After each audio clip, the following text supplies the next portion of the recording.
Tendering को लेकर सरपंचों का हल्ला बोल। ई टेंडरिंग को लेकर लगातार विरोध हो रहा है। सरपंच विरोध प्रदर्शन कर रहे हैं।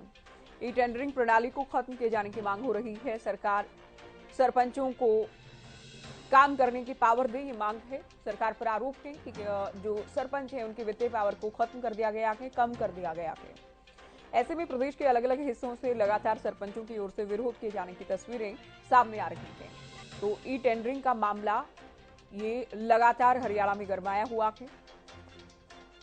विधानसभा में भी मुद्दा उठा, विधानसभा में भी सवाल इससे जुड़ा पूछा गया। तो सरकार देखिए बार बार कहती है कि हमारी मंशा केवल पारदर्शिता के साथ बेहतर ढंग से काम करने, ग्रामीण विकास करवाने की है। सरपंचों की पावर कम कर दी गई है या सरपंचों की शक्तियां कम कर दी गई हैं, छीन ली गई हैं, ऐसा बिल्कुल नहीं है। लेकिन सरपंचों का कहना है कि 2 लाख से अधिक के जो काम टेंडर के माध्यम से ऑनलाइन अधिकारियों और ठेकेदारों की ओर से मिलकर किए जाएंगे, उनमें सरपंचों की क्या और कितनी भूमिका मानी जाए। इससे सरपंचों की शक्तियां, सरपंचों की जो वित्तीय पावर है वो सीधे तौर पर कम होगी, खत्म होगी। तो ई टेंडरिंग का विरोध लगातार जारी है। सरकार अपना फैसला वापस ले, ये मांग की जा रही है। देखिए पंचायतें पहले भी आप कह सकते हैं ये पंचायतें हरियाणा में हो चुकी थी। सरकार की ओर से पिछले टेन्योर में फैसला लिया गया, लेकिन अब जो वित्तीय दायरा है उसमें जो थोड़ा बदलाव किया गया है कि 2 लाख से अधिक के काम ऑनलाइन टेंडर के माध्यम से किए जाएंगे। 2 लाख से कम या 2 लाख तक की राशि के काम सरपंच के माध्यम से। अब सरपंच जी कहते हैं कि सरपंचों की पावर सीधे सीधे खत्म कर दी गई है। लाजपत हमारे संवाददाता सोनीपत से फोन लाइन पर हैं। लाजपत, क्या कुछ कहना है सरपंचों का, क्योंकि देखिए विरोध तो लगातार कर रहे हैं टेंडरिंग का।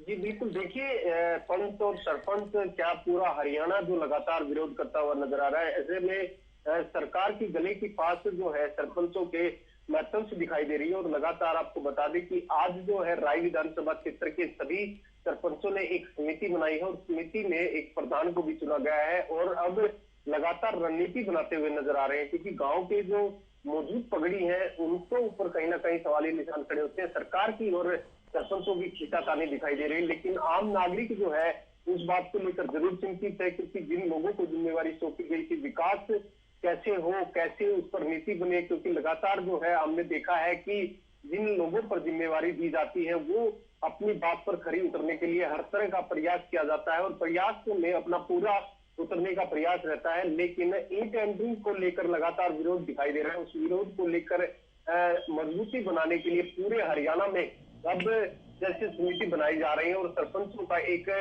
गुट जो बराबर की बातचीत दिखाई दे रही है और एक बैठक का दौर लगातार दिखाई दे रहा है। बैठकों का दौर इसलिए कहेंगे कि क्योंकि लगातार जैसे सरकार का विरोध दिखाई दे रहा है और इस बात को लेकर कोताही नहीं बरतना चाहते, क्योंकि लगातार जो सरपंच और पंच है उनको गांव में काफी बड़ी जिम्मेवारी दी है, लेकिन जिम्मेवारी पर पूरा नहीं उतरते। इस बात को लेकर नाराज है, क्योंकि बबली जो पंचायत मंत्री है बबली जी वो भी यहाँ पर पहुंचे थे, तब भी विरोध हुआ था और आज एक नई समिति बनाई गई है, क्योंकि पंच और सरपंचों को जिम्मेवारी दी गई है।